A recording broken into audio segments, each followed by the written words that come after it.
Pablo Leiva, director de Superdeporte, bona nit. Hola, ¿qué tal? Buenas noches. ¿Quién es la portada de demà? Bueno, pues semana Gurley, ¿no? Yo creo que todo el mundo estamos pendientes de qué va a pasar esta semana con Ron Gurley. Tengo que decir que he estado tentado de hacer algún juego de palabras con Ron cerquita, pero no era el momento y creo que a los oyentes tampoco les habría apetecido porque no está el horno para bollos, así que siendo más tranquilos, semana Gurley. Dani Meroñó, bona nit. Bona nit, Gustavo, què tal? Ens acompanya també un home que ha gaudit i ho ha expressat així amb la seva eufòria habitual en xarxes, Isma Algarra, amb el tenis. Hola, Què Isma, tal? bona nit. Bona nit. Quina manera de gaudir amb aquests passings, amb aquestes defenses espartanes de Carlos Alcaraz quan pitjor ho té, és veritablement impressionant. Sí, hoy era el primer reto más complicado dentro de este Wimbledon, el primer cabeza de serie, pero Carlos ha sacado pues esa versión que muchas veces le pedimos más inteligente, que los momentos clave marque la diferencia, como ha sido hoy. Son 22 victorias seguidas, Gustavo, y en dos escenarios diferentes, en dos superficies diferentes, en tierra y ahora en hierba. Y lo vemos moviéndose en pista, deslizándose con una facilidad y con una belleza tremenda, desquiciando mentalmente a los tenistas, en este caso a Rublev, pero bueno, con esa sensación de seguir creciendo en una competición, en un torneo donde puede sumar ese tercer Wimbledon seguido, y para un tenista español en un escenario como la hierba, donde habitualmente no era el terreno de la Armada, pues estamos viendo un Alcaraz con una suficiencia enorme. O sea, veo prácticamente imposible que a 5 sets, tanto a él como a Sinner, alguien le pueda hacer sombra. Creo que el domingo que viene lo más seguro es que estemos viviendo otro espectáculo entre los dos tenistas a día de hoy más fuertes del mundo, que son Sinner y Carlos Alcaraz. Esa es la lògica, viendo el nivell d'un i de otro. Qualsevol joc pot semblar perdut per a Alcaraz i ell és capaç de traure'l endavant. En ixe 30-0, per exemple, davant Rublev, qualsevol podria pensar ja en el següent joc i ell s'agarra a la pista, va retallant distàncies a base de restos, de punts guanyadors, y acaba fent ese passing espectacular. Eso es Carlos Alcaraz. Eso es Carlos Alcaraz. Yo creo que además lo ha explicado perfectamente Rublev tras el partido, que ha hablado de la mentalidad que tiene, ¿no? De que al final lo que separa a un muy buen tenista como Rublev de un tenista top como es Alcaraz es esa mentalidad, esa capacidad para incluso en los malos momentos se puede perder el primer set. Yo creo que además todo el mundo, cuando ha conseguido ese mini break de ventaja en el tie break, Alcaraz, pensamos que ya y el set iba a ser para Alcaraz, y ha metido 4 puntos, 3 puntos seguidos Rublev y se lo ha llevado él. Ahí decíamos, vamos a ver cómo empieza el segundo, porque esa capacidad mental es clave en el tenis, y se ha encontrado bien Alcaraz. Lo más importante, no ha cometido errores, y a partir de ahí Rublev sí que los ha cometido. Yo creo, como decías, también esa capacidad, para mí ha habido un factor que ha empezado a desesperar a Rublev, y eran las defensas, como decías, Gustavo. Es que al final de los tenistas casi siempre lo que destacamos es qué bueno es metiendo en la derecha, qué bien sube a la red, o qué bien ha estado hoy, por ejemplo, que no había estado tan bien el torneo en el saque Alcaraz, y hoy sí que lo ha estado, más de 20 aces. 22, sí. Pero es que las defensas que estaba haciendo Alcaraz hoy, ha habido un momento que parecía que Rublev se estaba ya, era una risa nerviosa decir cómo le mete un punto a este tío, ¿no? Y yo creo que esa es la clave. La defensa también en el tenis es vital. Defensa espartana de Carlos Alcaraz, Dani. Sí, totalment, perquè jo crec que el factor mental ha sigut positiu, no?, per a Carlos Alcaraz. No sé si heu vist el seu documental, però jo crec que és un reflexe del que ha passat avui a la pista, no? Jo crec que és un jugador que està millorant, que està sent més versàtil, que està sent més complet, però mentalment jo crec que és el més fort que hi ha a tot el campionat, no? A tot el circuit, perquè és un jugador que no dona per perdut cap punt, encara que siga impossible, no? Encara que siga molt difícil de defendre. Avui ha demostrat, no?, que té aquesta fortalesa, té aquesta solidesa, té aquesta estructura mental per a guanyar-li a qualsevol, i jo crec que ahí està la diferència, que avui amb Rublev s'ha vist molt clarament, no? Com jo crec que mentalment l'ha destruït, ha acabat per desquiciar-lo, i jo crec que ha sigut clau, no?, a l'hora de guanyar el partit. I anem a veure el següent. El que està clar, no?, és que està de dolç Carlos Alcaraz. Jo crec que està en el seu millor moment de forma, millor moment mental, i és que si no heu vist el documental és que és espectacular com quan va passar una mala estona, una mala passada, no estava en el seu millor moment de forma, se'n va anar amb els seus amics, va deixar-ho tot, va tranquil·litzar-se i va resetejar, no?, un poc la seua ment, i jo crec que ha sigut clau, no? I ho hem vist, no?, com al circuit hi ha molts tenistes que patixen, no?, i aquesta tensió i ese moment, no?, d'agobio que tenen molts tenistes quan no eixen les coses, i jo crec que ara Carlos Alcaraz ha trobat, no?, ese moment de punt d'inflexió que li ha fet estar on està avui, que és en la següent ronda. ¿Té rival a Wimbledon, Isma? Para mí Sinner únicamente. Creo que el único es Sinner.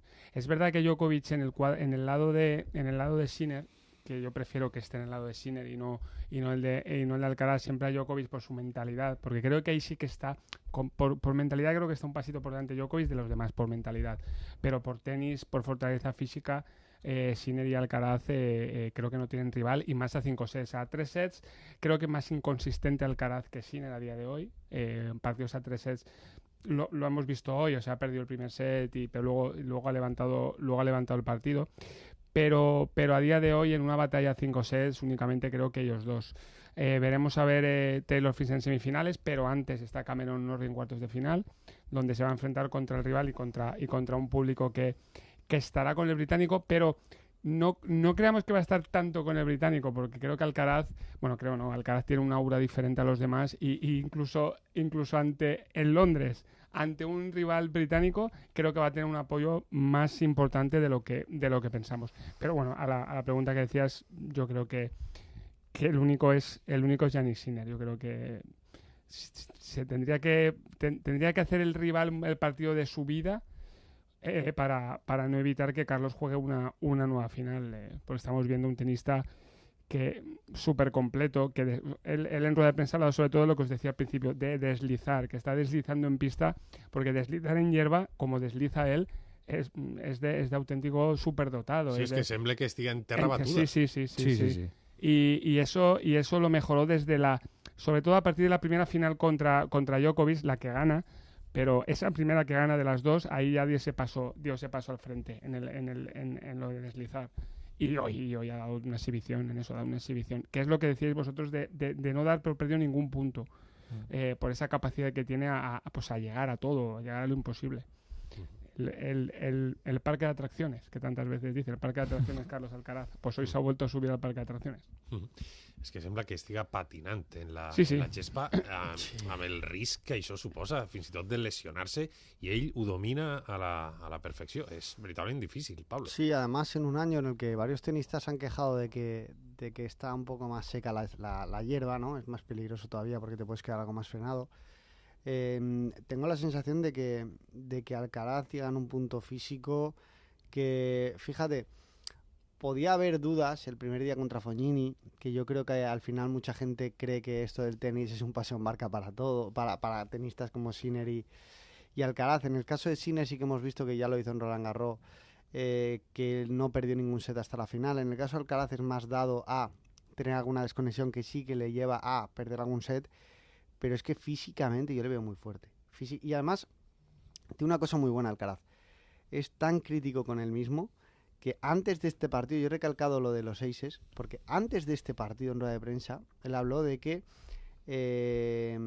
venía en el anterior torneo en Queens hacer o sacar muy muy bien, y que no estaba encontrándose cómodo en el saque. Había una explicación que están dando, y es que las pelotas no son las mismas, no es la misma marca, y puede cambiar la dureza, la velocidad, etc. Pero él mismo perdona, Pablo, y el techo, porque Queens era al aire libre y han jugado mucho en techo. Entonces, pero él mismo ya dio la clave, y estoy seguro que estos días él ha trabajado muchísimo el saque, porque él insistió mucho en eso, y hoy lo ha mejorado tanto que evidentemente hay un entrenamiento ahí. Yo creo que un tenista que es el número 2 del mundo en este momento, un tenista que viene de ganar Roland Garros, un tenista que viene de hacerle lo que le está haciendo a Sinner, que es su máximo rival, que siga teniendo las ganas de encontrar sus puntos negativos para mejorarlos, te define la mentalidad que tiene este tenista, que es una absoluta barbaridad. Sí, anem a reconèixer també el treball de Juan Carlos Ferrero. Sí. De Juan Carlos Ferrero i Samuel López, que són dos entrenadors, un des de que va tindre 15 anys i un altre que li ha fet ser el millor del moment, com li exigixen, com el tracten, com el cuiden, com... Jo no sé si encara tenen el mateix lema que tenia amb el seu iaio de cabeza, corazón i cojones, Sí. però sí que crec que ha millorat en les tres condicions, en cap, en cor i en collons, no? Perquè és un jugador que jo crec que Juan Carlos Ferrero està fent un treball excepcional amb ell, i també en Samuel López, que l'ha incorporat al seu staff i que coneix molt bé a Carlos Alcaraz, i jo crec que estan fent una tasca molt important, perquè Carlos Alcaraz té totes les condicions per a creure's una estrella, creure's també que està per damunt de tots, creure's també que és invencible, i jo crec que està sent en honestitat un dels jugadors més complets, no?, de tot el circuit, i per això jo crec que també hem de reconèixer el treball del valencià Juan Carlos Ferrero, que està fet una tasca espectacular amb Carlos Alcaraz. Declaracions contundents de Ricky Rubio sobre salut mental, amb Jordi Évole parlant de mentalitat, també per a la reflexión, ¿no, Pablo? Ha sido muy, muy interesante. Ya prometía, porque los vídeos, los clips que estaban lanzando antes de la entrevista, yo creo que eran muy, muy interesantes. Habla, yo creo que muy claro, reconoce errores propios, creo que es sincero cuando habla incluso de anuncios que hizo, habla de varias marcas para las que colaboró y que seguramente con el tiempo, él dice que cobró mucho, dice una marca que cobró 60.000 euros, pero que realmente él no necesitaba el dinero, que al final te ponen 60.000 euros, pero es que no necesitaba ya. Y yo me quedo sobre todo, quien no la haya visto, es emocionante. Yo tengo que reconocer que me he emocionado en varios momentos, porque al final yo creo que a todos algunas historias nos pueden tocar más de cerca, menos de cerca. Hay un caso, yo creo que es muy evidente, el de su madre, cuando habla de cuando él está en Estados Unidos, para él el día comienza cuando él llama a su madre, y hay momentos en los que hace videollamadas con su madre y que las corta porque no quiere que le vea, pues bueno, en situaciones derivadas de la enfermedad que le obligan a cortar para que su hijo no le vea haciendo ciertas cosas. Cuando vuelve a España para estar con ella, estando con ella, ya le ve que la situación va empeorando, vuelve a Estados Unidos y él dice, creo que mi madre me esperó, porque termina la temporada regular de la NBA y al volver a España a las 4 semanas fallece la madre, 4 o 5 semanas creo que ha dicho. Y el propio padre de Ricky Rubio le dijo a Ricky, pensaba que ya no la ibas a volver a ver, y él dice que nunca se habría perdonado por el deporte o por terminar la NBA, que la anterior despedida hubiera sido la última, ¿no? Yo creo que testimonios de este tipo te hacen sentirte, bueno, que estás más cerca del deportista cuando te habla de este tipo de situaciones, de sus amigos, de su entorno, de cómo empezó o cómo él pensaba que quería retirarse en la Peña y hacer toda su carrera en la Peña. Son muchas cosas y creo que es una entrevista muy, muy honesta y muy bien llevada, hay que reconocerlo, por Jordi Évole, que es cero protagonista. De hecho, es que no necesita preguntar casi cosas, es más una conversación. Sí, a mi m'agrada molt. Jo crec que n'hi ha un titular que diu que li fa la pregunta a Évole, li pregunta què te'n portes de la teua experiència a l'NBA i als Estats Units? I diu, tot el que no s'ha de fer. És a dir, ell parla de que quan va als Estats Units ell pensa que és el somni americà, que és la millor lliga del món, que probablement ho és, però s'adona molt prompte que no és el que pensava. I ell cada cop, cada any, cada temporada pensa en tornar, però ell té aquesta autoexigència, aquesta necessitat de ser el millor, aquesta necessitat de demostrar, i per això es queda. Però conta una anècdota també, i no anem a contar més coses perquè si no la gent no l'escoltarà, però conta una anècdota de com ell, quan té el seu primer fill, està a l'hospital amb la seva dona i ell és tanta l'exigència que demana una camilla per a tractar-se al costat de la dona, i tota la gent pensava, no, espera la teua dona per a un massatge, no, és per a mi, per a tractar-me, no? I 2 dies després de néixer el seu primer fill, se'n va a jugar i deixa la dona a soles. I ell diu, jo pense això ara i no ho faria, i pense, per què ho he fet? Per què ho he fet? Té sentit? Per què he d'anar a jugar amb lo de la seva mare? Per què he d'agafar aquest avió? Per què he d'anar a jugar? Si no vull jugar, no vull jugar més a bàsquet, no vull anar als Estats Units. I això és el que detona un poc la situació de la seva decisió de no anar a la selecció, no? De dir, és que no estic bé, és que mentalment no estic bé. I parla molt de la salut mental, parla molt de com es boicoteja una persona, un esportista, de quin són aquests moments de foscor a la carrera d'un esportista, i jo crec que és una entrevista molt sincera, molt bonica i per a mi també molt intel·ligent, no? Perquè fa un debat també del capitalisme, fa un debat també de com és un negoci el món de l'esport i de com també no importen les persones, només importen els números, i jo crec que Ricky Rubio, que no sé quina és l'opinió que tindrà la gent d'ell, crec que fa un exercici d'introspecció, ya te digo, Gustavo, muy sincero y que yo creo que es impresionante. Sobre esto que decía Dani, dejo hablar a Isma, había una rueda de prensa mítica que creo que todos los oyentes y que vosotros habréis visto, que es la de Saras Jasikevicius, en las que hay un periodista que le habla de, oye, hay un jugador que ha faltado al partido de hoy, es porque ha sido papá, ¿tú qué opinas de esto? Y Jasikevicius, que poco más, que dice que él se habría enfadado si no hubiera ido, ¿no?, al nacimiento, porque dice que un partido de baloncesto es un partido de baloncesto. Yo coincido, además este año, lo saben los oyentes, he sido papá. No hay nada que se pueda igualar a esa sensación de estar en ese momento. No hay trabajo que pueda cambiarse, ni día que pueda cambiarse con eso. Entonces yo coincido con lo que decía Jasikevicius y lo que explicaba Ricky Rubio. Isma. Yo aún no he visto la entrevista, eso primero lo tengo que reconocer, no la he visto, no la he podido ver aún. Sí que he visto vídeos, he leído frames, he visto portadas. Por ejemplo, he visto la portada, me ha impactado ahora viéndola de camino, la de Marca, la de llegó una noche que no querías ir con la vida, o sea. Y luego lo de los juguetes, de los niños. He leído también el vídeo de que decía lo de si mi hijo tuviera 10 juguetes y los 10 no sé cómo dijo, que los despreciaría, pero si tiene 2 los trataría como si fuesen oro. Y luego claro, es que yo recuerdo mucho aquel momento cuando deja el mundial, la historia con su pareja, que le dice lo de ven que me quiero preparar la maleta, que me quiero ir, como diciendo, pero ¿qué dices? Prepárate la maleta. Recuerdo aquel momento de cuando se queda fuera del mundial, que decide marcharse, y contaba esa historia, o sea, y revivirla, la verdad es que en vídeos, porque os digo, no la he visto, jolín, pues al final pues te demuestra que tenemos que valorar. A veces nos olvidamos de valorar situaciones más mundanas y no sentarse, analizar bien lo que estás viviendo, todo lo que te rodea a tu alrededor. No olvidemos que Ricky Rubio ha sido, para mí, el mejor base que ha visto mis ojos del baloncesto español. Y no voy a ver otro igual. Y lo pondría un escalafón, ya rozando también el baloncesto europeo, muy alto nivel, muy alto nivel.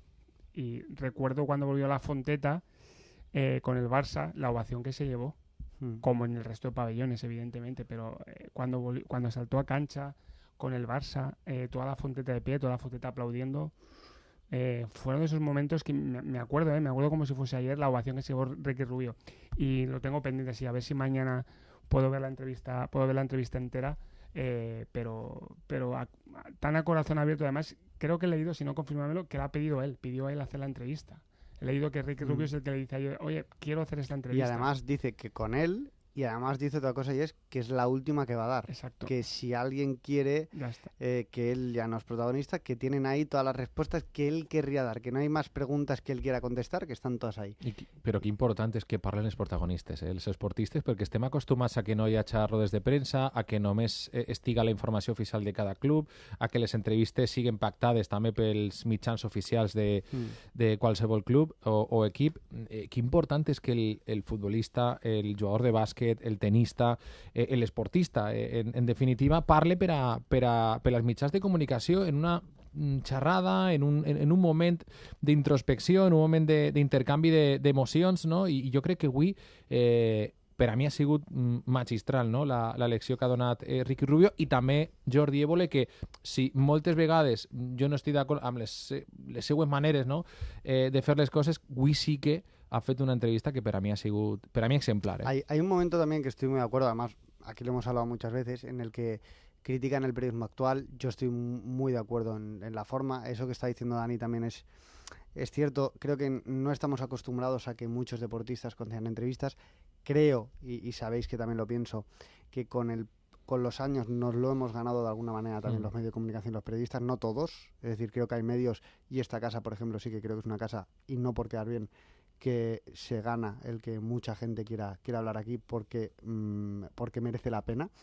pero sí que hay muchas situaciones en las que yo creo que los medios nos hemos ganado el que los deportistas no tengan o no sientan esa confianza porque hay un titular, como decían en la entrevista, que se puede sacar de contexto o porque no todo se puede resumir en un titular, y creo que también es necesario la autocrítica des de los propios medios. Gràcies per les teves paraules sinceres sobre la reacció a punt de la mateixa manera. Opinem sobre Superdeporte. Ha deixat molts titulars, per exemple, respecte a la seva adolescència. Diu, no vaig tindre adolescència, no la canviaria pel que vaig viure, però m'haguera agradat veure amb ixes ulleres la vida. No vaig tindre caps de setmana lliures des dels 14-15 anys, ni viatges de fi de curs. No m'agradava ser l'especial, el diferent, i en ixe sentit ho era.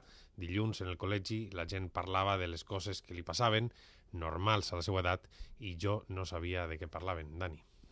Sí, i és que va viure molt ràpidament, no? De fet, ell parla de que ell li va canviar el caràcter quan després d'un partit, ell era el més jove, no? de tot l'equip, i quan tenia 15 o 16 anys, no? Estava tornant després d'una derrota al bus de l'equip i estava xerrant amb els seus amics per telèfon, perquè, clar, és que era un xiquet, i estava riguent-se i passant-ho bé a pesar de la derrota, i va apropar-se un membre del cos tècnic i li va dir que siga l'última vegada que després d'una derrota estigues riguent-te.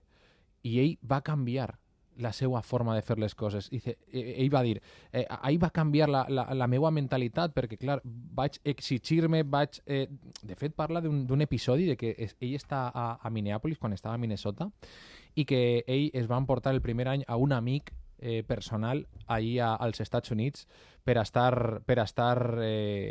amb ell, no? I estaven sopant, no? Després d'una derrota, i que van estar una hora sense parlar, perquè ell, quan no guanyava un partit, li canviava el caràcter i no tenia aquesta capacitat per a estar bé.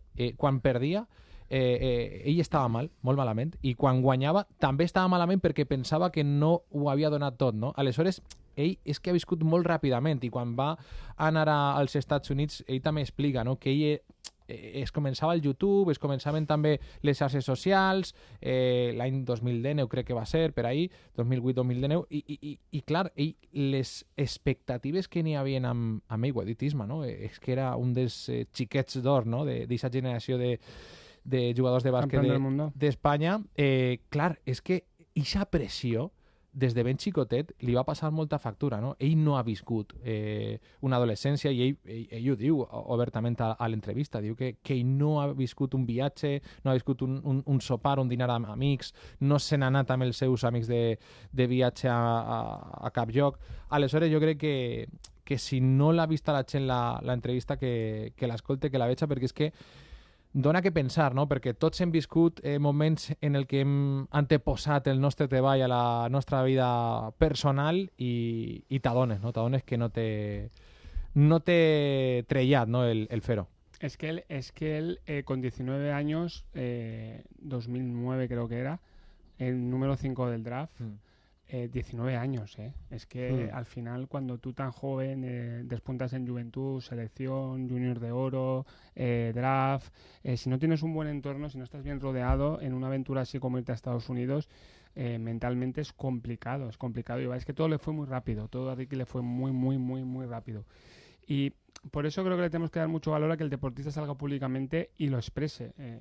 Mira, ahora el otro día, hablando de salud mental, me acuerdo del tenis, volviendo antes lo del tenis y unirlo, escuchar a Sasha Zverev hablar que mentalmente lo está pasando mal, que está sufriendo, a un tenista, porque al final, y además un tenista que es uno de los más grandes en estos momentos, de los más fuertes a nivel mundial. Pero por eso hay que intentar que no esconderse. O sea, un psicólogo, tampoco es malo decir voy al psicólogo, que me escuche, que me trate. Y en esa época inicial de Ricky, pues todo lo que estamos hablando, todo se le revolucionó, todo fue, pero claro, como era el niño de oro, el mejor base europeo, en el Mundial con la absoluta, cuando España era campeona del mundo, MVP del torneo, pensábamos que todo es, jolín, qué bien, qué bueno es, todo le va fantástico. Pues bueno, al final llega un día en el que pues no quieres ir a un mundial o que te quieres bajar de la vida, como llego a decir. lo hemos vivido en el mundo del fútbol Y también. el Yo fútbol además, también. en el libro, que además estuvo aquí hace poco Carles Senso, Sí. de La pelota si se mancha, precisamente voy a hacer un poco de autopromo, uno de los capítulos lo escribo yo y hablo de la salud mental y de cómo a mí me chocó muchísimo, yo era adolescente, con el caso de Boyan. El caso de Boyan a mí me choca, porque es la primera vez que te das cuenta, tú con 14 años no piensas que un futbolista que está en primera división, que esté en el Barça, puede pasarlo mal mentalmente. Tú con 14 años piensas, este tío está jugando con Henry, este tío está con Ronaldinho, su sueño, joven, gana dinero, juega fútbol, la gente le grita y yo recuerdo cómo me chocó lo de Boyan, honestamente, porque dices, ¿cómo le puede golpear a una persona que lo tiene todo el que le pueda esa presión? El caso de Ricky es un ejemplo, Jesús Navas en sus inicios también era otro ejemplo, lo estamos viendo ahora con el caso de Morata, que constantemente se abre para explicar cuál es, bueno, pues cómo lo pasa mentalmente y lo que le duele también por lo que ven sus hijos, porque en el caso de Boyan te diría que las redes sociales no eran lo que son ahora. Es que ahora los niños o los hijos de Morata, los hijos de otros futbolistas lo ven. En el caso de Zverev, la familia, muchas veces ya no son los hijos. Estoy seguro que Zverev, después de una derrota, piensa, mi madre lo va a pasar mal, mi padre lo va a pasar mal. Porque lo piensan, seguro, y no solo se preocupan por su salud mental, se preocupan de la salud mental de la gente que les rodea. Y es durísimo, todo eso es durísimo, ¿no? Entonces yo creo que es muy importante lo que decía Isma, lo que decía Dani, del tema de cuando alguien pasa por una etapa así, tenga dinero, no lo tenga, el tema de la salud mental no entiende de bolsillo, que vaya al psicólogo, que se deje ayudar, porque al final yo creo que todo el mundo también hemos pensado alguna vez, pero ¿de verdad el psicólogo ayuda tanto? Ayuda, de verdad que ayuda, y yo creo que es muy necesario que la gente se deje ayudar. Sí, Lamine Yamal, per exemple, fan un paral·lelisme, no? A l'entrevista li pregunta obertament també Jordi Évole què penses de Lamine Yamal? I ell diu, Ricky Rubio, veig moltes coses d'ell que em van passar a mi, perquè és que la pressió que té Lamine Yamal, que no sé si avui o demà fa els 18 anys, jo crec que és desorbitada, no? I a l'entrevista parlen d'aquestes coses que Ricky Rubio no entén tampoc com, amb les coses que sabem ara, com té aquest xic i aquesta pressió, no? Aquesta responsabilitat. També parla del seu entorn, també parla de la gent que està al voltant de Lamine Yamal i parla d'un cas molt clar amb els xiquets, que jo crec que també és important, no? Perquè ell diu, jo tinc un xiquet de 5 anys que a la meva casa no es parla de futbol, tampoc es parla quasi de bàsquet, però l'hem apuntat a futbol al col·legi, a l'escola, i el primer que va dir és mira, papà, tengo las zapatillas de Lamine Yamal. I ell diu, si a casa jo no he parlat de Lamine Yamal, jo no he fet res de Lamine... Li van comprar unes sabates de futbol, unes botes, perquè pensaven... Però és que li va dir, què són? Unes Nike? I va dir el xiquet, on juga Nike? Quin jugador és Nike? És a dir, el que vol dir Ricky Rubio i expressa a l'entrevista és que els esportistes avui en dia són els exemples a seguir dels xiquets. Ni marques, ni de roba, ni esportives, ni res. Són esportistes. Aleshores, els xiquets volen ser Lamine Yamal, volen ser Mbappé, volen ser Bellingham, volen ser jugadors professionals. Aleshores, quin exemple estan donant aquests jugadors? Estan preparats? Estan capacitats per a ser exemples dels xiquets? I així és com Ricky Rubio fa aquest paral·lelisme, no? que molta gent el posava ahir d'exemple, per exemple, fa el paral·lelisme amb el tema de la publicitat. Ell deia, és que jo estava promocionant un xampú o una hamburguesa i és que jo no soc cuiner i tampoc soc perruquer, és que jo qui soc per a recomanar aquest producte? Ha de fer-ho un nutricionista o un perruquer o una persona capacitada, no? Què fa un tenista recomanant un cotxe? I fan aquest paral·lelisme, i per a mi és molt important aquesta reflexió, que sí que és molt anticapitalista, molt extravagant, que obri un debat que crec que és perillós, però que s'ha de fer, no? Jo crec que Ricky Rubio es lleva aquesta figura o aquest personatge de jugador de bàsquet i parla obertament de com avui en dia xiquets es fixen en Lamine Yamal i encara no sabem si són exemple de qualsevol cosa perquè només fan una cosa bé, que és jugar al seu esport. Y luego es que en el baloncesto no todos son Gasol y el entorno no debe creer de cada deportista que todos van a ser Gasol, ni en el motociclismo no todos van a ser Márquez, ni en el tenis no todos van a ser Alcaraz o van a ser Nadal. O sea, si marcamos ese listón, yo creo que también en la entrevista, que lo estaba consultando un poco, también lo dice algo así, lo dice también Ricky, o sea, que no creamos que siempre nos tenemos que fijar en la superestrella, no todos son Messi, no todos son cristianos.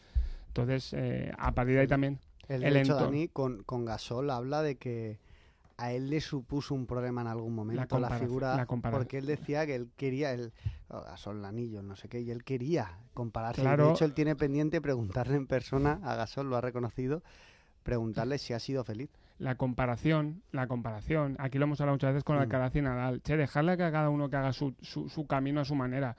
Pues aquí lo mismo, y en cualquier deporte, lo extiendo a cualquier otro deporte. O sea, si queremos hacer la comparación, pues sabrán, es que se queda muchísimo por el camino. Evidentemente, los que están hechos de una pasta especial son uno en cada deporte. Entonces, pues ahí también la necesidad de un entorno sano y un entorno que sepa reconducir. Por ejemplo, a tus hijos cuando te dicen, o sea, ¿también te piden botas Nike Adidas o te piden de jugadores? De jugadors. Claro, pero les de Lamine Yamal, les de Mbappé, les de tal, no me digo, no, unes Adidas, uno está... De hecho, Nike, pero no. Pasa también con los clubes, ya no solo con las marcas. Yo tengo amigos que sus hijos, tu hijo es del Valencia, tu hijo es de... No, mi hijo es de Neymar. Sí. O sea, son de jugadores ya. Los niños, hay muchos niños que son de jugadores, ya no son de equipos. Es una bestialidad, però és l'actualitat. De fet, és que les ciutats on l'equip principal és de Adidas o Nike tracten de tindre com a mínim l'estrela de l'equip rival, de la marca contrària, per a com a mínim guanyar aquesta quota de mercat. Sí. De forma que si a Barcelona el Barça d'un Nike, Adidas tracta de dur-se al seu terreny Lamine Yamal, o al Madrid Adidas, doncs Vinícius Nike, aquestes coses, no? En fi, recollint el guant del que estem parlant i al fil de la retirada més emblemàtica en el futbol valencià dels últims temps, com és la d'Iborra, vam escoltar Isma i Jousi divendres reflexionant sobre la figura d'Iborra, però respecte al que estem parlant, què significa en el sentit contrari, no? Una figura tan equilibrada, tan arrelada al terreny i tan... diguem, del dia a dia, del viure el moment amb el cap en terra, com és Vicent Iborra per a les pròximes generacions, per als xiquets, per a les escoles. ¿Qué significa tener un referente així?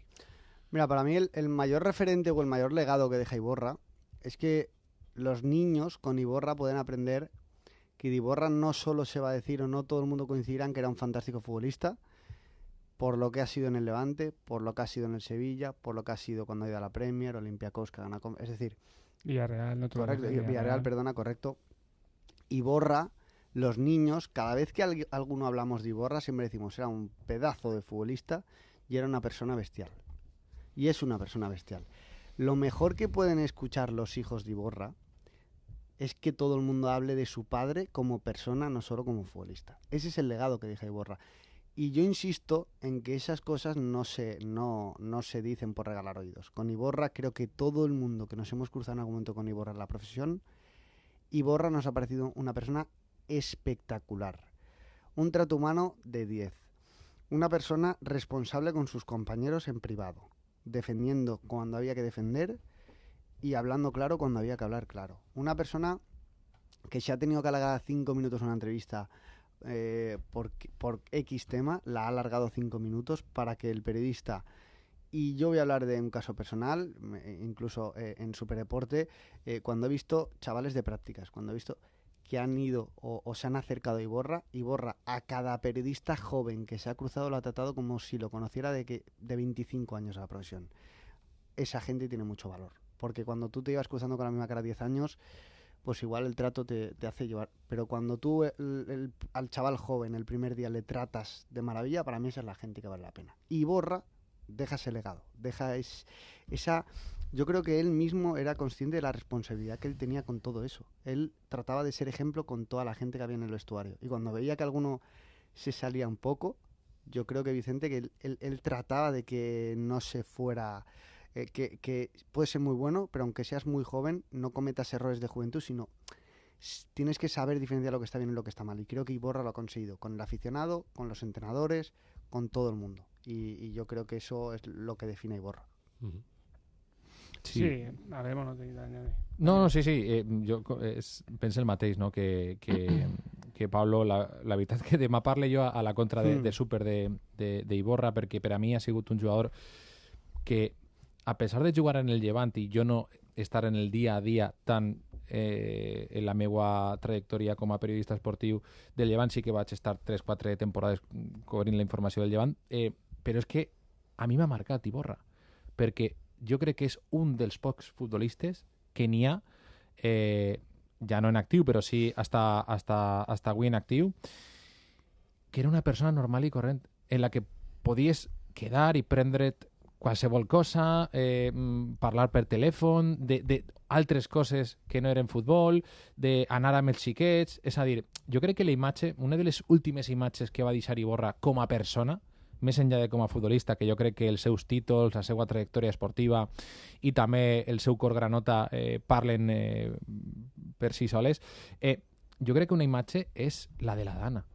La imatge que va donar Iborra amb la Dana crec que va ser exemplar per a tot el futbol valencià i espanyol, perquè està molt bé el que van fer els clubs de recaptar diners, aliments, està molt bé, però el primer dia, sense càmeres, sense premsa, sense res, només amb la seva família, amb els seus fills i la seva dona, anar-se'n creuant el pont per a anar a les localitats damnificades, i que una càmera d'una persona que va reconèixer-lo d'esquenes va captar-lo i va eixir a les xarxes socials, que demostra que ell fa les coses perquè l'ixen del cor, no? I jo crec que ha tingut una carrera esportiva molt plena, molt important, també a nivell de títols, i que no ho ha passat bé, amb el que va passar a la seva filla, també a la seva família, amb les lesions, moltes coses que li han passat, però és que ell sempre tenia bones paraules per a tot el món. Jo no li he escoltat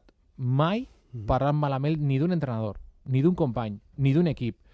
I mira que ha tingut opcions i ha tingut moments, no? Perquè se'n recordeu que ell va coincidir en l'etapa del Llevant, jo crec que més fosca, no? Econòmicament, que ha patit el club granota, i ell mai ha parlat malament ni d'empleats, ni de directius, ni de representants, de res. I jo crec que això parla molt bé d'ell, i el que diu Pablo és veritat. Jo he vist molta gent jove que s'ha apropat a Iborra per a demanar-li una entrevista, i ell ha fet tot el possible per a donar-la. És a dir, el club deia que no i ell sempre deia que sí. I jo crec que això parla molt bé d'un jugador que al camp per a mi ha sigut excepcional. De fet, el València va tractar de signar-lo 2 o 3 vegades. L'última vegada va ser abans de que se n'anara al Sevilla, però després d'estar al Leicester també va haver un contacte. I ha sigut un dels somnis del València, el signar a Iborra com ha signat a Pepelu o com va signar a Vicente en el seu moment. Jo crec que al final ha sigut un jugador que ha marcat una època i que pot ser Iborra hagi vestit camisetes d'altres equips, però ell sempre, al seu cor, sempre ha sigut un one club man, perquè sempre ha portat la pell del Llevant baix de la camiseta del seu equip o de l'equip que defenia els seus colors, perquè sempre mai ha amagat que ella era el Llevant i que volia ajudar al Llevant i que volia el millor per al Llevant, sense fer declaracions extravagants, sense donar la nota, sense donar titulars, però sempre amb la pell del Llevant per davant. I jo crec que això dignifica un futbolista que ha vestit 4 o 5 camisetes, més enllà de l'Alfara o el Don Bosco,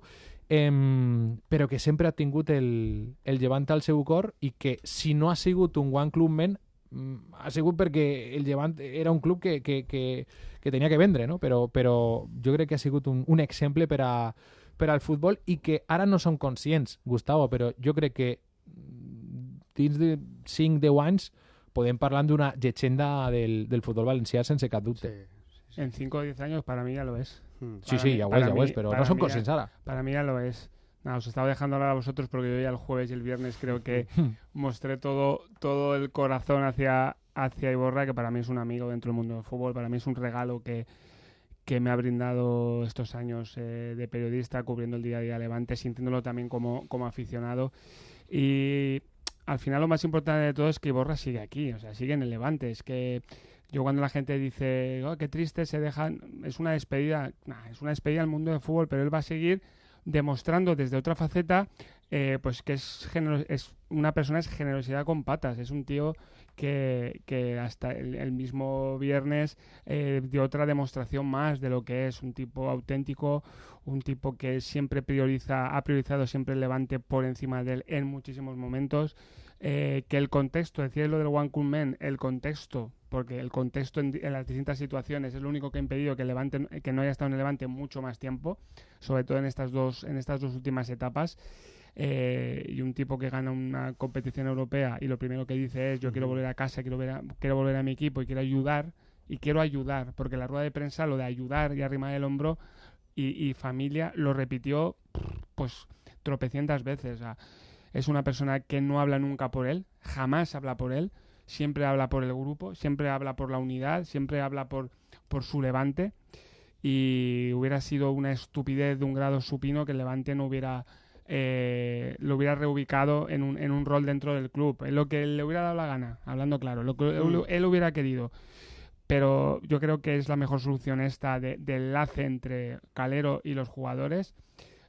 Mañana va a llamar la atención verlo a partir de las 8 de la mañana con una ropa que no sea la de jugador. La ropa de entrenamiento está morada, que ha sacado Levante jugador. Él va a llevar otro color. Pero empieza un nuevo reto para él, porque su ilusión es ser entrenador. No sé cuándo va a ser primer entrenador. Yo creo que será en el Levante, en algún rol en el Levante. No sé qué banquillo se va a sentar, pero sé que va a salir un entrenador como la Copa de un Pino. Estoy convencido que Iborra va a seguir dando lecciones, ahora como ayudante principal de Calero. Ayudante principal, no se le puede llamar segundo entrenador porque no tiene aún los títulos, pero es segundo entrenador. Pero no sé en cuánto tiempo vamos a ver un entrenador pues que nos va a maravillar, nos va a encantar y nos va a sentirnos orgullosos como en esta etapa de jugador de Vicente Iborra. Estos ha sido 22 años de jugador, 22 años, que son unos cuantos. Y además un jugador, perdona Pablo, un jugador que quan estava al Don Bosco va estar molt a prop de signar pel Real Madrid, i no va signar perquè era molt xicotet, perquè el Real Madrid signava jugadors amb més envergadura, del tipus soldado, no? més forts, més tal, i ell no havia pegat aquest estiró, i el Llevant sí que es va aprofitar de la seva qualitat, no? quan estava al Don Bosco. I jo, em va perdonar Ivo, però vaig a desvelar un missatge, perquè l'altre dia, després de la roda de premsa, vaig escriure'l i li vaig donar-li gràcies per tot, i el missatge que em va enviar em va emocionar, perquè em va dir: muchas gracias, Dani, agradecido por encontrarme con gente como tú en esto del fútbol, una suerte para mí disfrutar de tantas cosas, pero sobre todo de tantas buenas personas. Un abrazo, amigo. Clar, és que això demostra com és ell, és a dir, està molt bé els títols, està molt bé guanyar partits, està molt bé fer entrevistes, està molt bé donar exclusives, però ell es queda amb les persones. I jo, és d'aixòs jugadors, i n'hi ha molts així a València, a la comunitat valenciana n'hi ha molts que són bones persones, que demostren que al final de tot el recorregut és més important tindre amics al futbol o al treball o al teu entorn que donar exclusives o signar un bon contracte. O jo fa molt de temps que em vaig adonar de que és millor tindre amics que donar exclusives o donar notícies, no? Perquè moltes vegades ens ha passat a tots, no? De conèixer una notícia d'un amic o d'una persona que tens relació y donarla o no donarla. Es que mira este caso de Iborra. Sí. O sea, muchos sabíamos cuando ya empieza el rum, muchos sabíamos lo que iba a pasar, pero porque es él y porque él se ganó la posibilidad de marcarle los tiempos, anunciarlo cuando él quisiera, como quisiera y rodeado de la gente que él quisiera. Evidentemente al final pues podemos especular y podemos dar por hecho una serie de cosas, pero él se había ganado eso, o sea, decir: oye, mira, yo me retiro hoy y me retiro así, yo lo explico.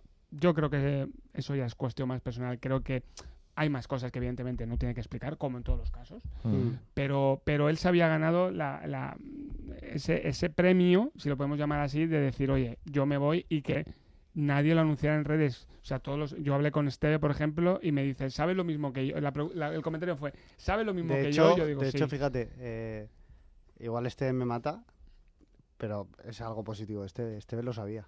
Claro, oye. Y tú también lo sabes, que Claro. Isma. Esteve Hablamos. se negó a poner una línea. Y yo igual, yo no puse nada. Yo no creo- quise poner nada. Y Que cada uno es libre, ¿eh? Claro, sí, sí.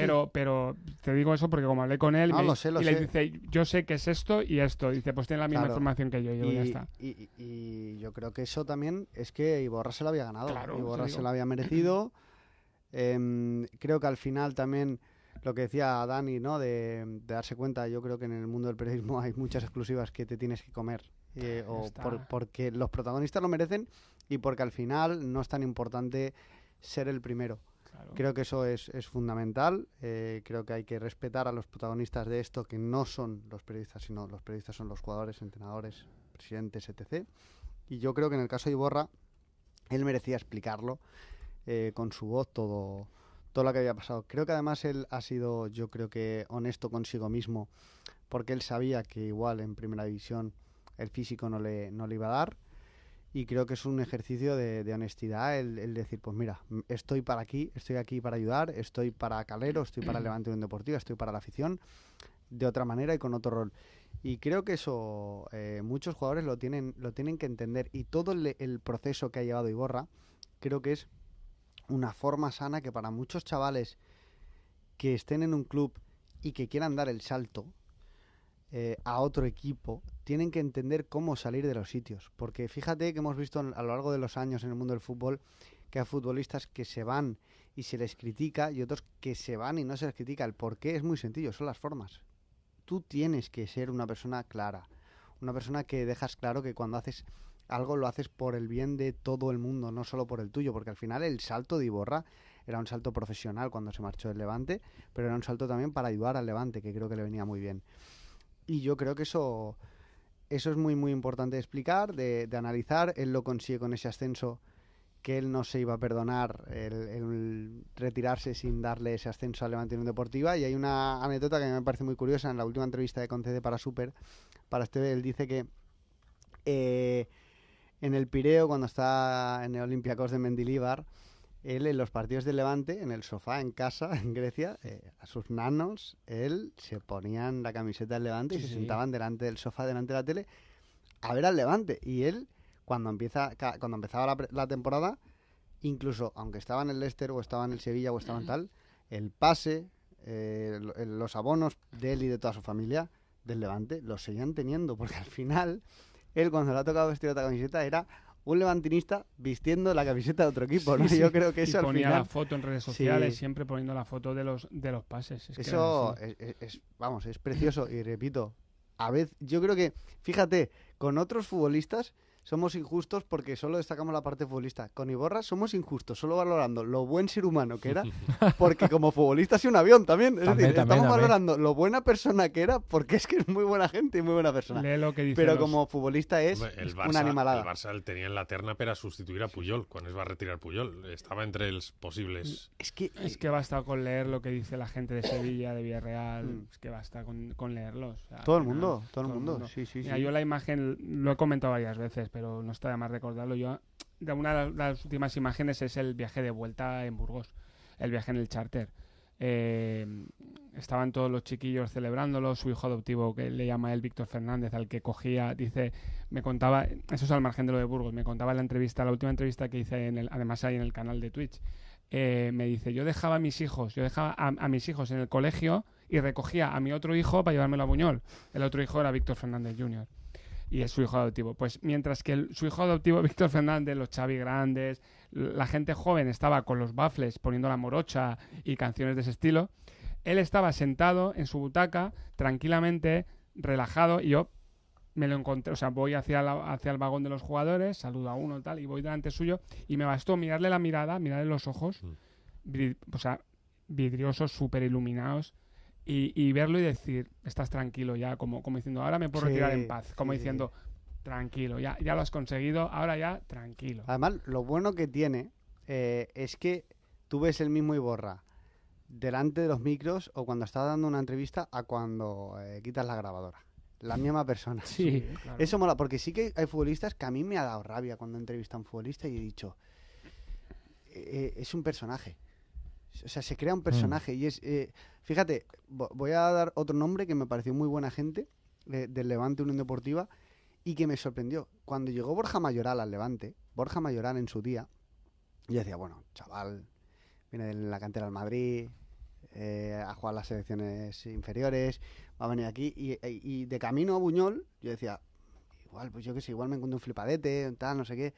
Llegué allí y es uno de los futbolistas, de las mejores personas también dentro del mundo del fútbol, Borja Mayoral, que me he encontrado y que me he cruzado. Creo un chaval fantástico, educado, amable en la entrevista y fuera de micro, un chaval espectacular también.